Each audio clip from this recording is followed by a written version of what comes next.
소개됩니다. 그리고 이제 두 번째로 어떤 남자의 변화된 이야기가 두 번째로 소개될 겁니다.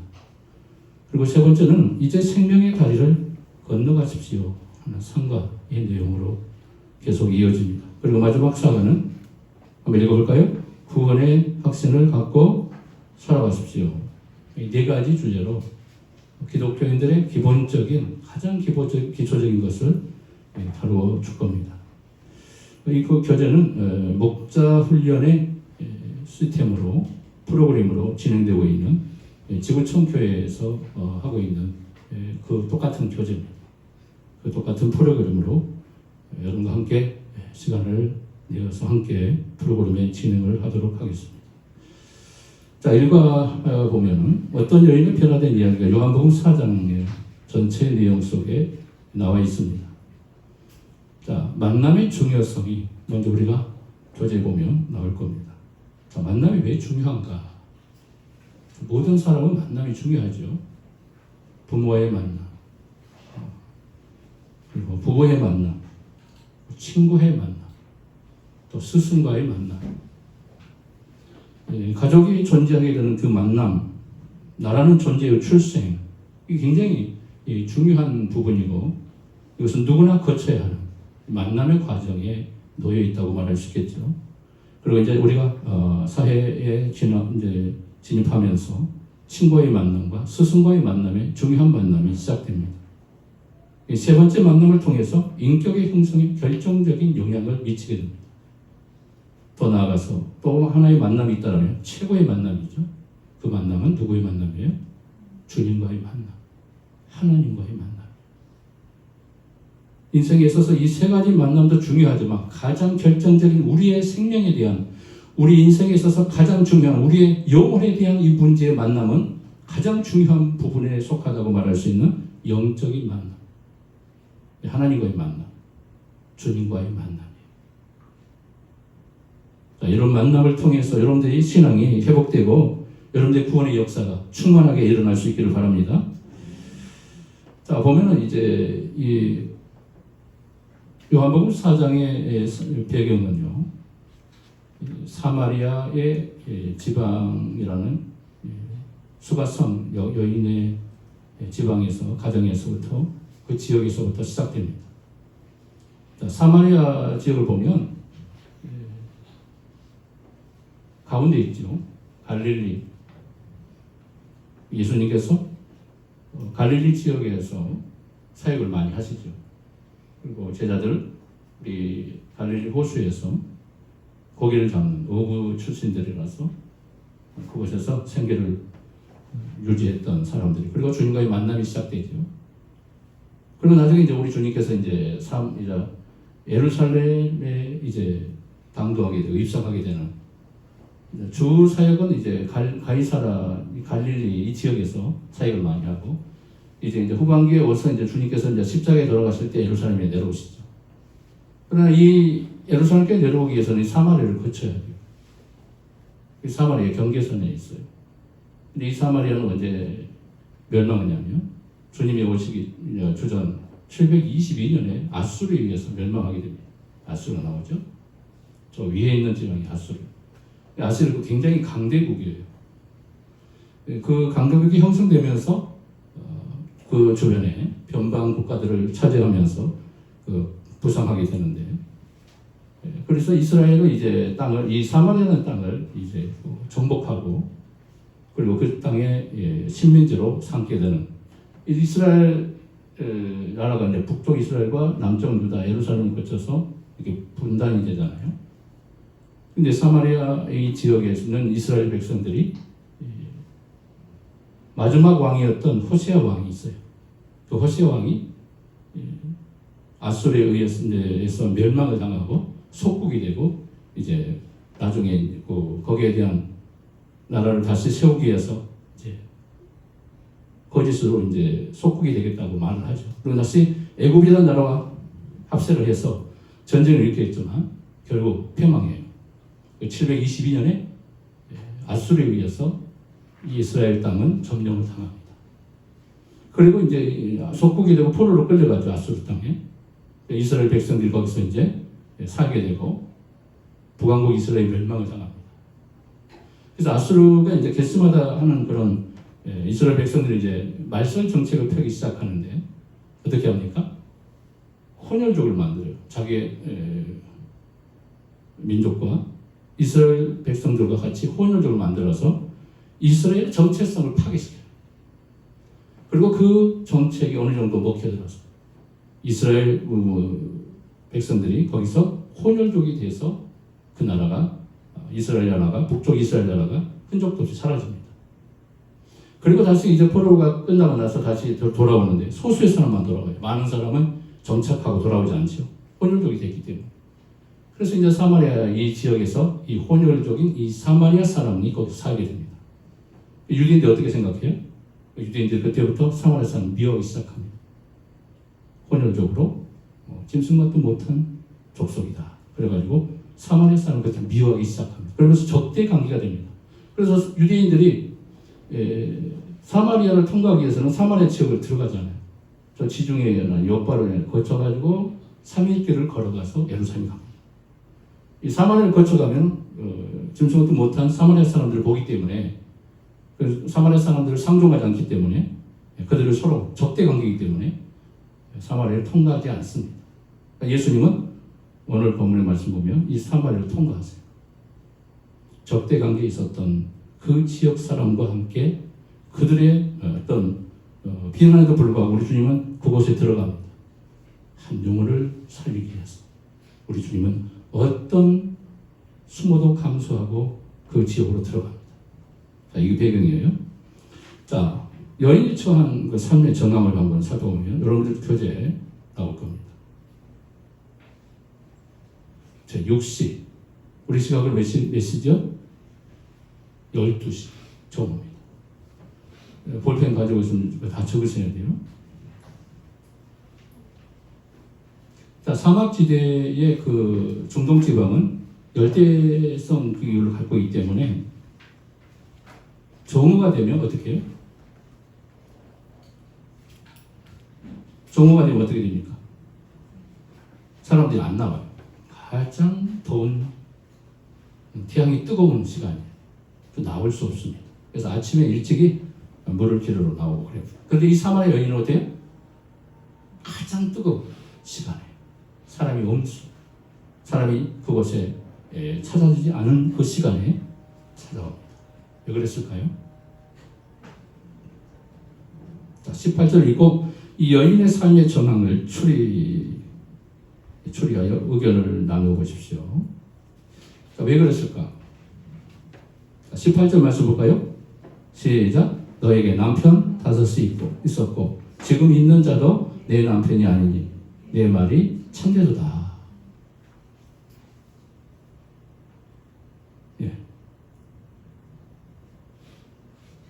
자, 이 여인의 삶의 정황이 어떻게 나옵니까? 좀 불행한 여인이죠. 요한일서 1장 4장 18절 말씀과 이 말씀이 헷갈리는 그런 말씀이 있어요. 한 청년이 국내에 살다가 이제 미국에 이민을 갔대요. 그래서 이민을 가서 이제 목사님께서 아주 열심히 신앙생활 했던 청년인데 미국에 가서 이제 결혼했다는 이제 전달을 받고 목사님이 너무 기특해서 축전을 보냈대요. 축전을 보내기를 요한일서 4장 18절. 사랑은 온전한 두려움을 몰아낸대요. 그래서 온전한 사랑이 두려움을 몰아낸다는 축복의 서신을 띄웠는데 우체국 아저씨가 어릴 때 신앙생활 좀 하고 믿음이 없었나 봐요. 그래서 요일이라는 것은 성경에 보니까 없는 것 같은데 그래가지고 요한복음 4장 18절에 성구로 축전을 보냈대요. 그 말이 무슨 말이냐고요? 너에겐 남편 5이 있었고 지금 있는 자도 내 남편이 아니니. 우스갯소리요. 이런 우화가 있습니다. 자, 아무튼 같이 한번 읽어볼까요? 자, 정답이 나옵니다. 시작. 이 여인은 부도덕한 배경을 가지고 있던 여인이었다. 이게 정답이에요. 정답을 적으시고 그 여인의 상황이 어떤 상황이었는가를 깨닫게 되죠. 불행한 여인. 그래서 많은 사람들 앞에 예면을 당하고 있었고 그렇게 자신을 드러내고 싶지 않았던 여인. 그래서 그 여인은 가장 뜨거운 시간에 사람이 아무도 없을 때 사람과 마주치는 것에 대해서도 부끄러움을 가지고 있었던 사람이었기 때문에 마주치는 사람도 그를 미워했기 때문에 그는 사람이 없는 가장 뜨거운 시간 혼자 홀로 물을 길러 옵니다. 그때 하나님과의 우리 주님과의 만남의 역사가 시작됩니다. 자, 또 세 번째 질문이 나옵니다. 세 번째 질문 한번 읽어볼까요? 시작. 예수님 믿기 전 혹은 믿는 집안에서 성장하였으나 아직 신앙의 학생을 갖기 전에 삶의 모습을 간략히 적어보십시오. 이건 숙제니까 여러분 집에 가서 간략하게 내가 예수 믿기 전에 나의 상태는 어떤 상태였나? 아니 내가 예수님을 어릴 때부터 믿는 과정에서 내가 예수를 믿었다면 나는 예수님을 만나기 전에 나의 상태는 어떠했는가? 나의 모습을 한번 간략하게 어떤 탕자로 지냈는가? 이 모습을 간략하게 여러분들 기록하시고 이 숙제니까 간략하게 기록해 주시고 자 넘어갑니다. 그게 두 번째 타이틀이에요. 자 여인이 겪은 예수 경험의 과정이 나옵니다. 자, 첫 번째 질문 읽어볼까요? 시작. 본문 9절에 의하면 이 여인이 예수님을 처음 만났을 당시 예수님에 대한 견해는 어떠했습니까? 어떠했을까요? 자, 요한복음 4장 9절 말씀 한번 읽어볼까요? 자, 화면에 보면 나옵니다. 같이 봅시다. 사마리아 여자가 이르되 당신은 유대인으로서 어찌하여 사마리아 여인 나에게 물을 달라 하나이까? 이는 유대인이 사마리인과 상정하지 아니함이로라.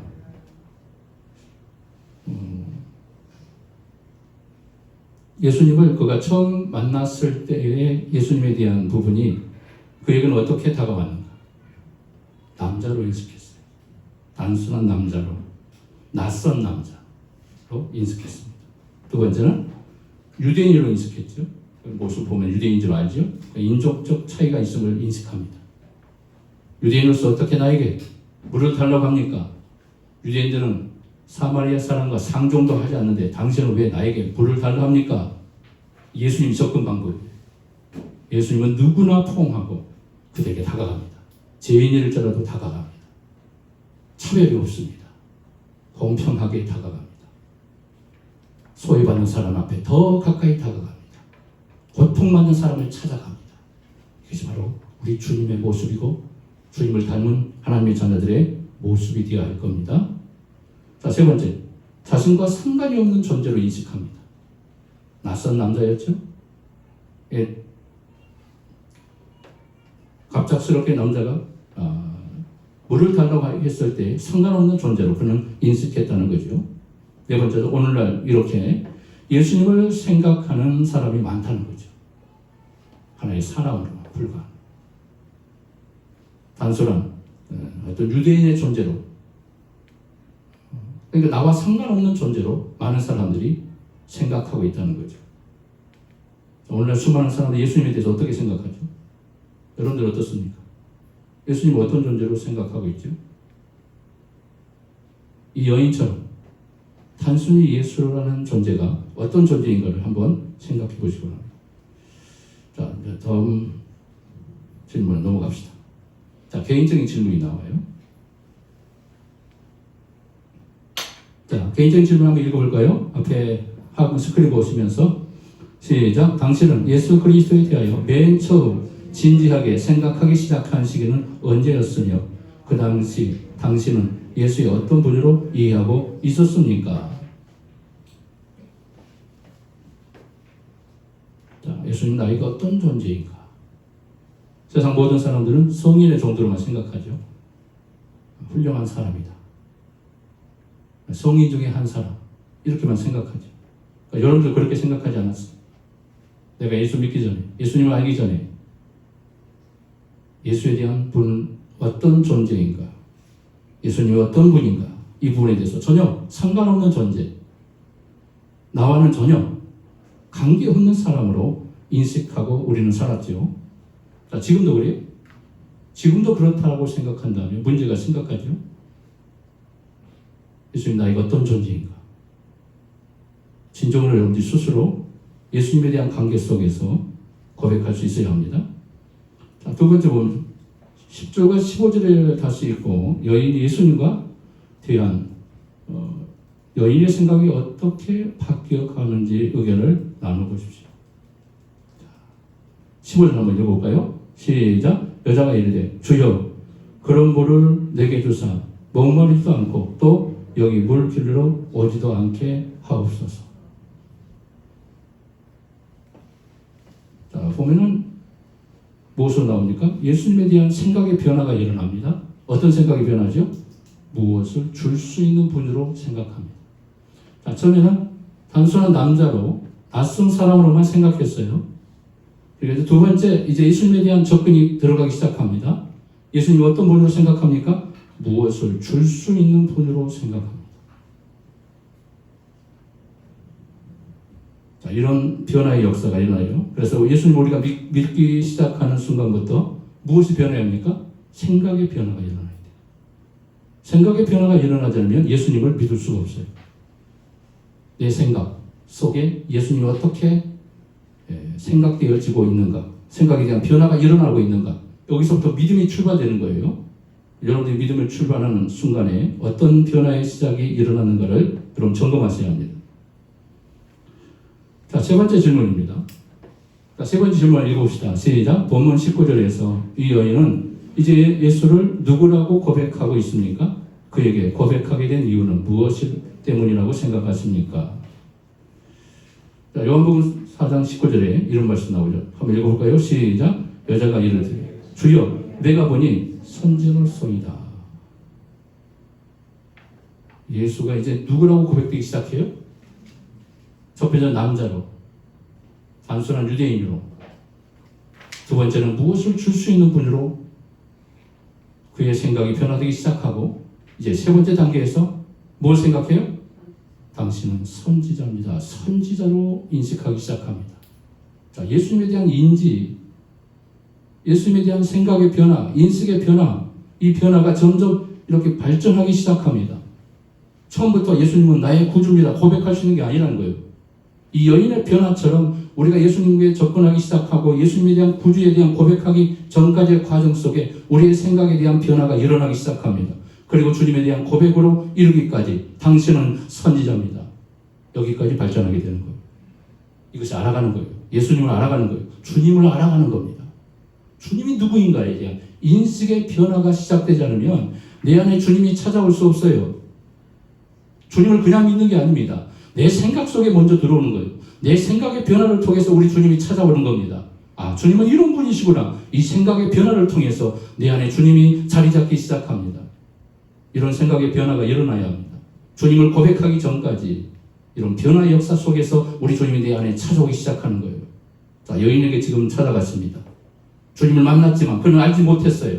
주님이 진정으로 하나님의 아들이라는 사실에 대해서 처음부터 그가 깨닫는 게 아니었습니다. 그래서 주님이 그를 가까이 접근하면서 그에게 차근차근 자신을 소개하기 시작합니다. 그리고 그 여인은 변해가기 시작합니다. 그의 인식이 변하기 시작합니다. 그리고 그를 향하여 선지자라고 고백하는 놀라운 변화가 시작이 됩니다. 선지자로 고백해요. 자, 초자연적인 기적을 행하시는 분 정도로 이 단계까지 왔어요. 단순한 인간이 아닌, 사람이 아닌 초자연적인 능력을 가진 어떤 분이라고 생각하기 시작합니다. 그리고 그 고백은 자신의 과거를 다 알고 있었기 때문에 그가 그 부분에 대해서 인지하기 시작한 거예요. 예수님은 선지자였다. 선지자였다는 사실을 고백하게 되기까지 무엇을 통해 그가 이렇게 고백했다고요? 자신의 과거를 다 알고 계시기 때문에 당신은 선지자군요. 자, 그래서 이 여인은 이 네 번째, 이 여인의 변화되어지는 과정을 지금 보여주고 있는 겁니다. 자, 여러분도 예수님을 믿기 시작하는 순간부터 네 안에 이런 생각의 변화와 충동이 일어나기 시작합니다. 그리고 이런 고백으로 변화가면서 차근차근 주님을 영접하기 시작합니다. 이것이 예수님을 영접하는 과정이라는 사실을 이 여인을 통하여서 여러분들의 믿음을 점검하세요. 내가 어떤 과정을 통해서 예수님을 믿게 되었는가? 그리고 예수님을 인지하기 시작했는가? 예수님을 나 하나님의 아들로 고백하는 순간까지 나의 신앙은 어떤 과정을 거쳤는가? 이 과정을 생각해 보아야 돼요. 자, 네 번째. 자, 보면 15절, 25절과 29절에서 마침내 이 여인은 예수를 누구라고 고백하게 되었습니까? 자, 뭐라고 고백하죠? 자, 25절, 29절 한번 읽어봅시다. 자, 앞에 봅니다. 화면에 보면 나옵니다. 같이 볼까요? 시작. 여자가 이르되 메시아 곧 그리스도라 하는 이가 오실 줄을 내가 아노니 그가 오시면 모든 것을 우리에게 알려주시리이다. 내가 행한 모든 일을 내가 말한 사람을 와서 보라. 이는 그리스도가 아니냐 하니. 자, 이 여인이 마침내 예수님을 뭐라고 고백해요? 그리스도로 고백합니다.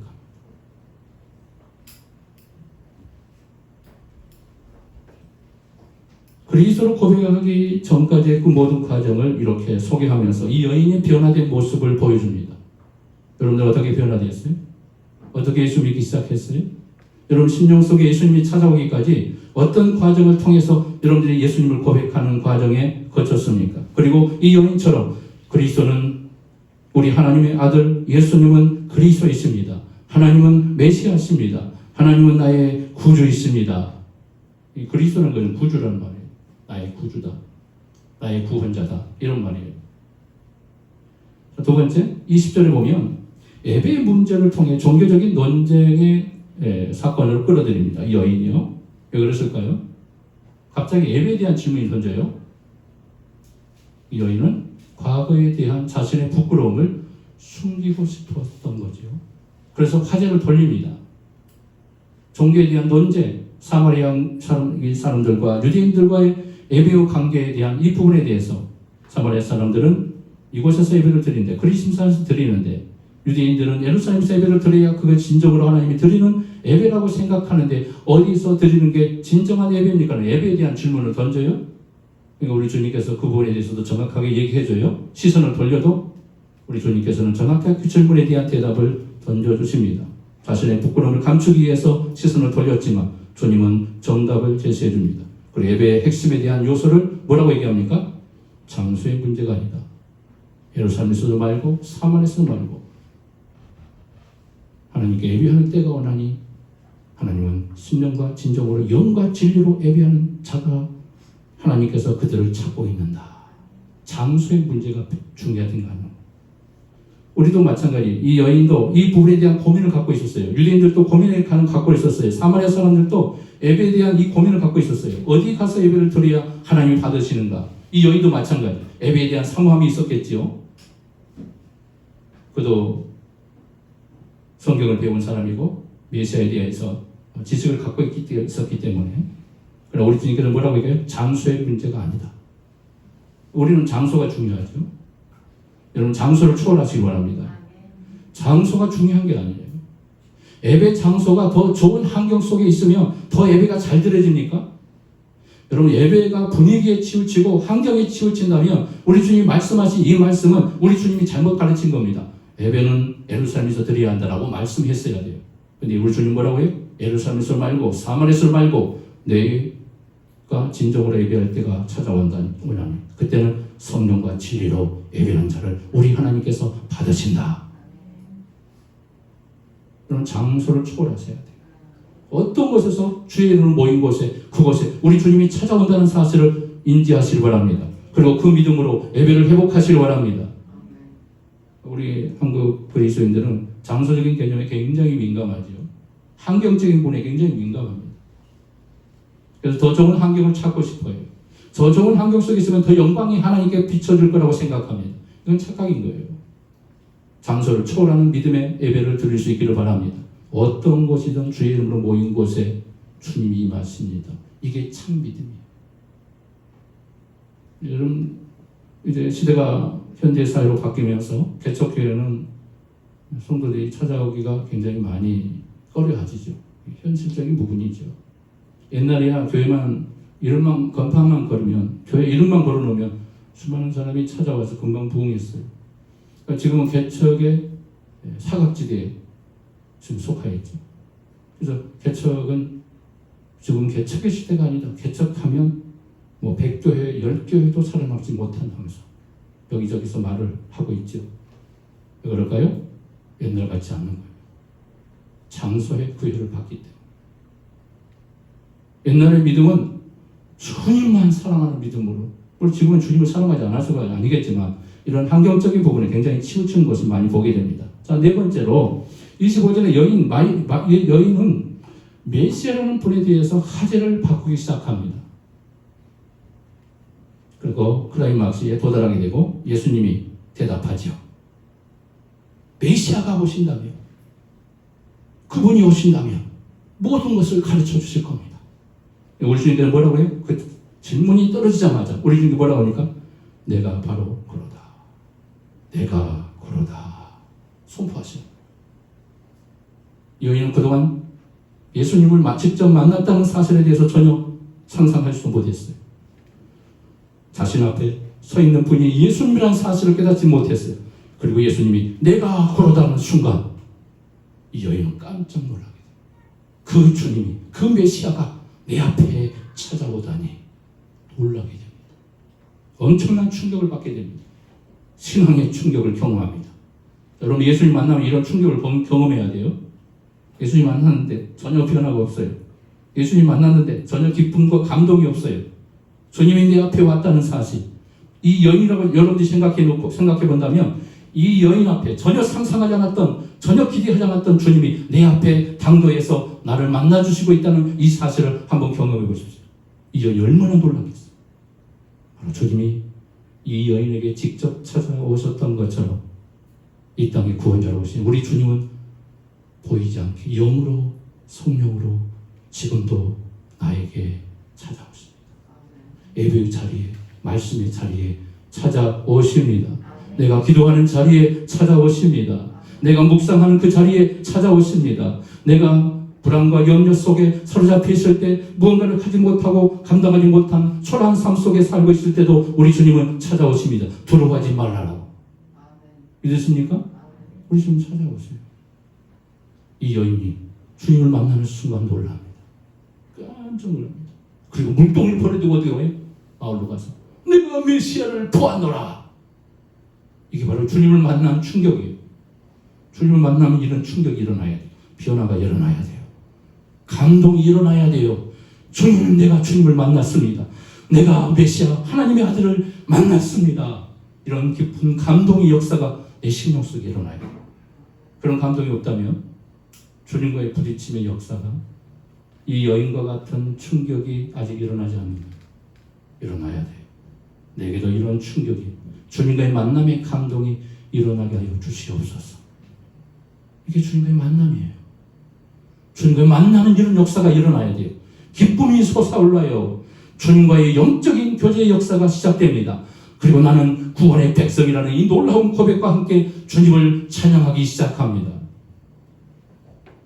29절에 이 여인이 자기 입으로 예수를 그리스도로 고백하게 됩니다. 여러분, 이런 고백을 들으시기 바랍니다. 당신은 나의 구주이십니다. 따라서 합시다. 당신은 나의 구원자이십니다. 이 고백을 드려야 돼요. 나는 당신 때문에 구원받았습니다. 나를 구원하기 위해서 이 땅에 오신 줄 내가 믿습니다.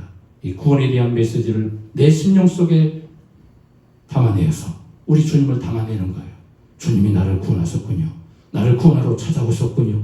나에게 오셨군요. 나의 구원자로 오셨군요. 주님 감사합니다. 여러분 마음속에 주님을 모시는 거예요. 그리고 감동으로 하나님을 찬양하는 겁니다. 할렐루야. 주님을 고백할 수 있기를 바랍니다. 한번 고백하다 해서 내가 구원받지 못해서 고백하는 게 아니에요. 매일 고백해야 돼요. 주님은 나의 구주이십니다. 나의 생명이십니다. 할렐루야. 따라서 합니다. 주님은 나의 생명이십니다.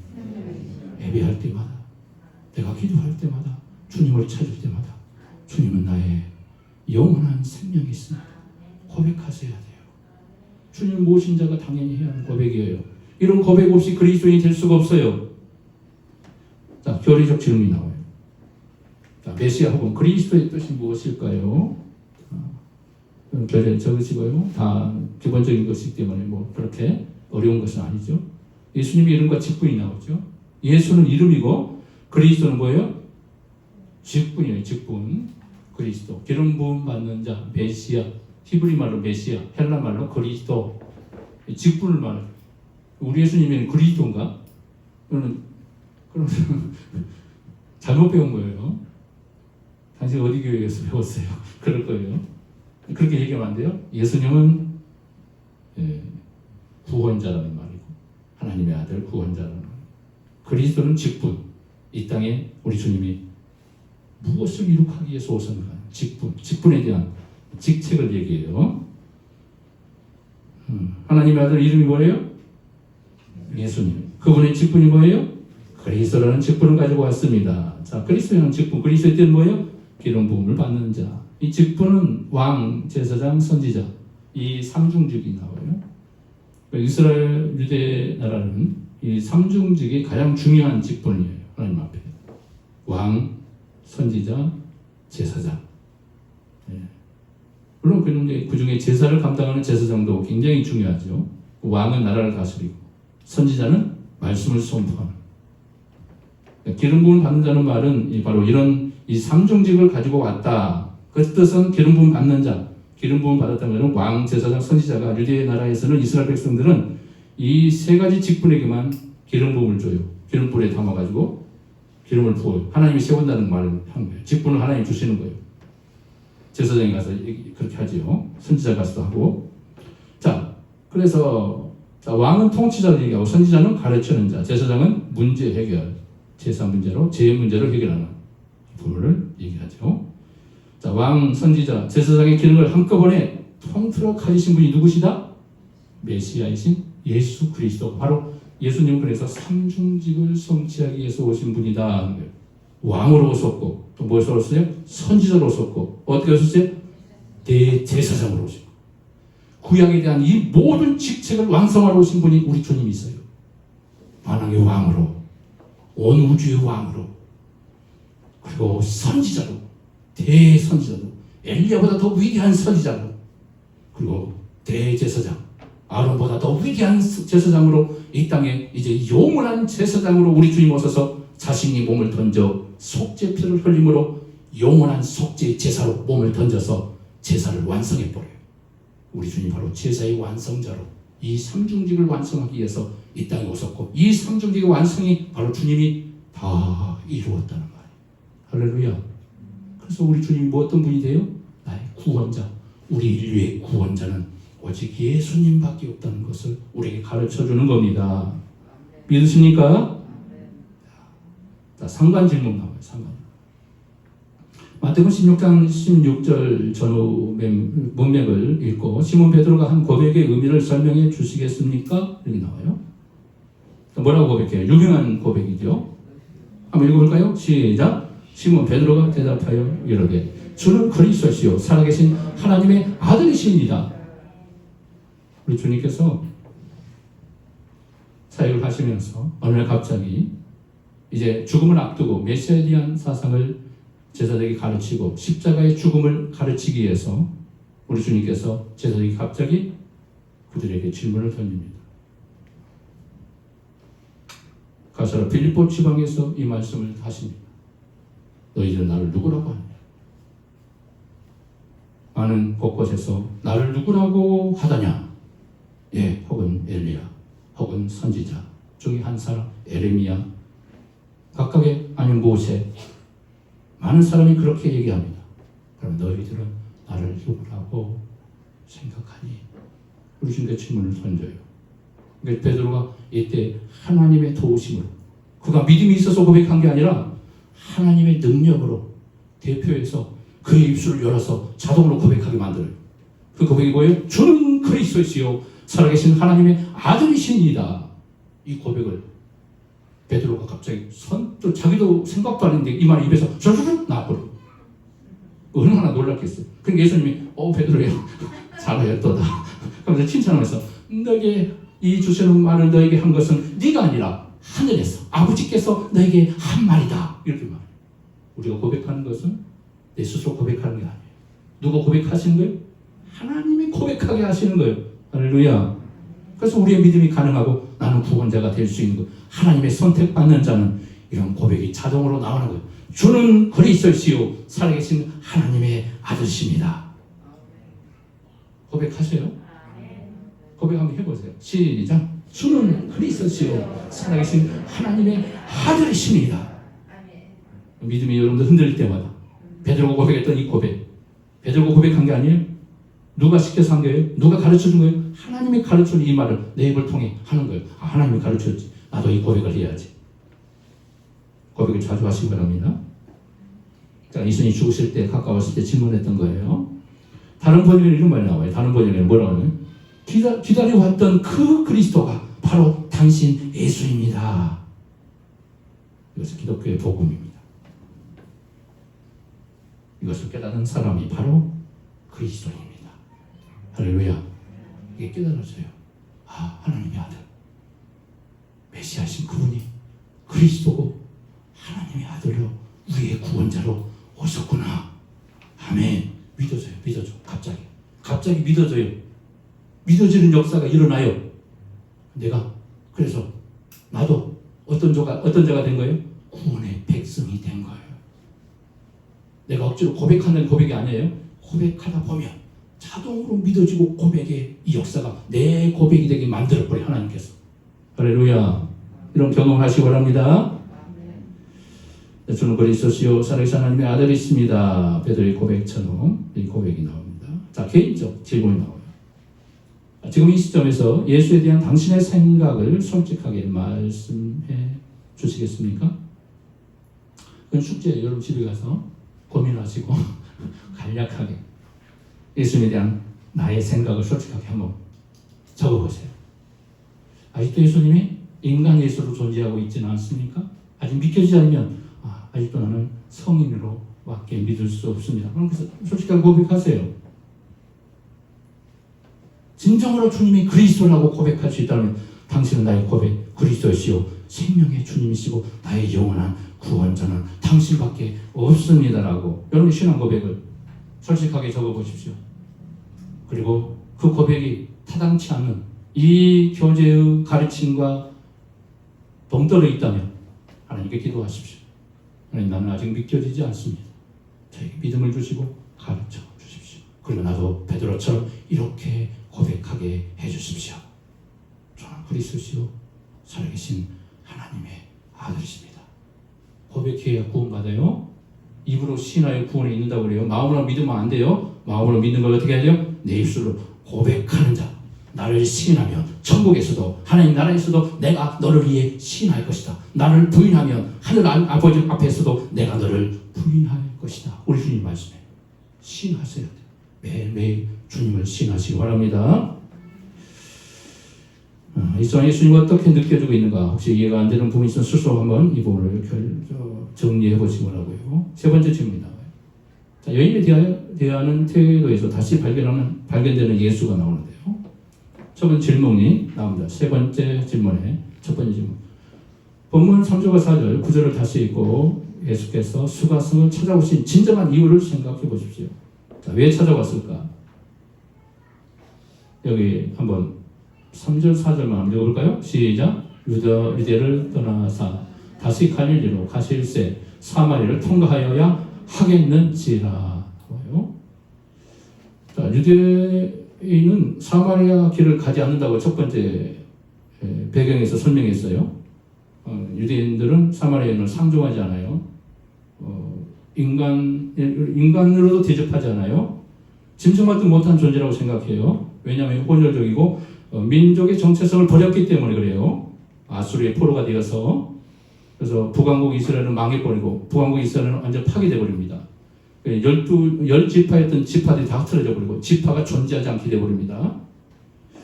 그래서 그 민족에 대해서 지파에 대해서 경멸했던 거죠. 예수님은 일부러 그 길을 가고자 하셨다. 유대인들은 사마리아 사람을 상종도 안 하는데 우리 주님은 상종하기 위해서 사마리아를 통과하시는 의지를 가지고 우리 주님은 그 사마리아를 통과하기로 결단하시고 그 길을 가신 거예요.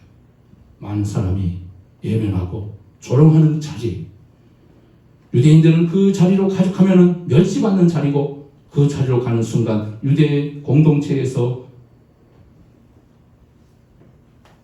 관계가 파괴될 수 있는 상황 속에도 우리 주님은 그곳에 가십니다. 여인을 만나기 위해서, 소외받는 여인, 불쌍한 여인을 만나기 위해서 우리 주님은 사마리아로 가십니다. 왜 그래요?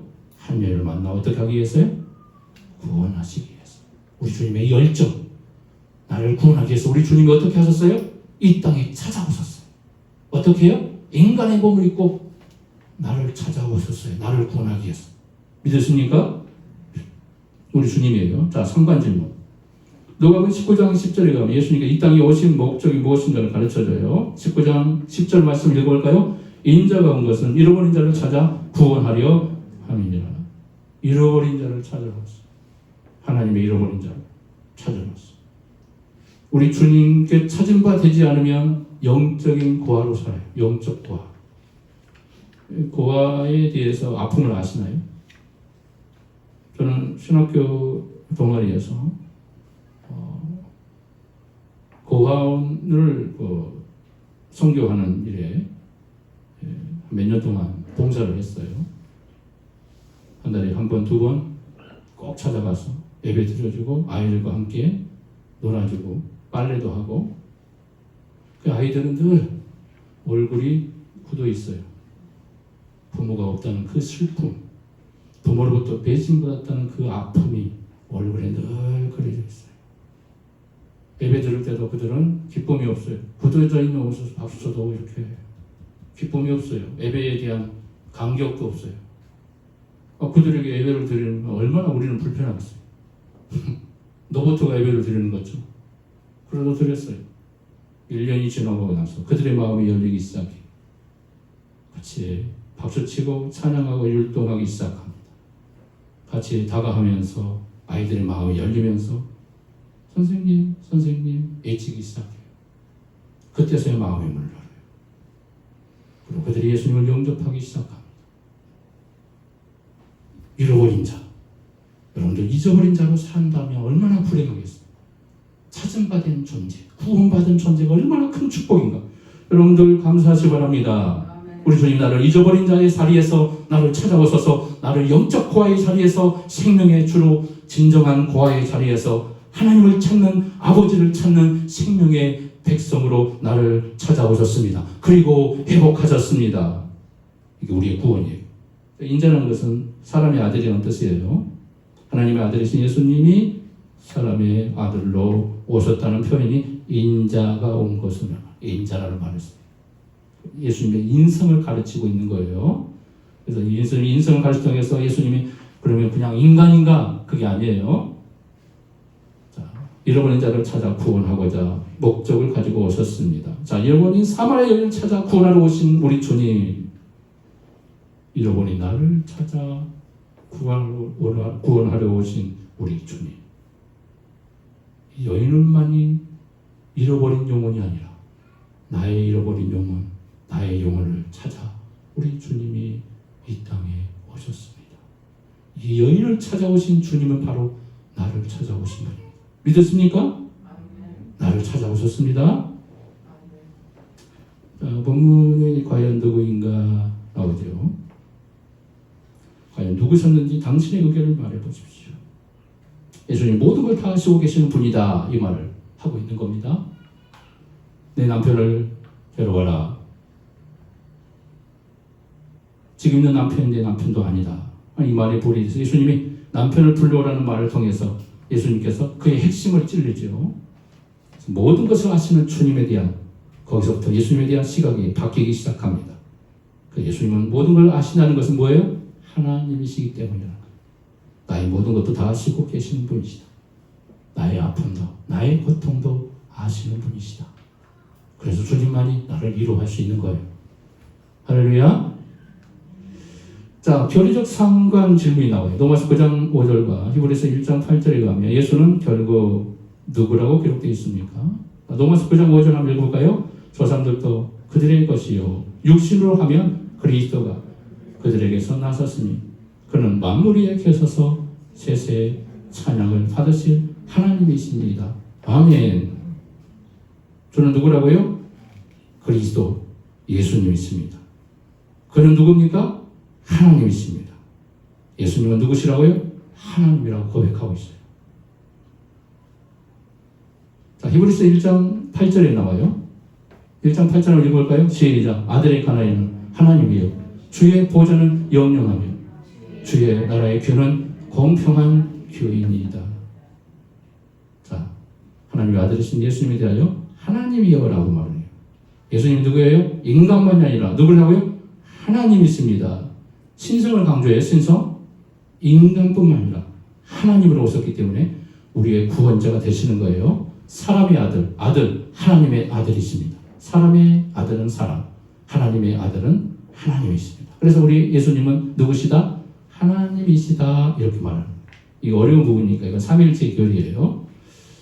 자, 여기서 보면 이제 세 번째 질문, 마지막 질문에 이제 이르게 되는데요. 본문 10절과 14절에 의하면 예수님께서 이 여인에게 주기 원하신 선물은 무엇이며 그것을 생수로 비유한 의도는 무엇이었을까요? 라고 나와요.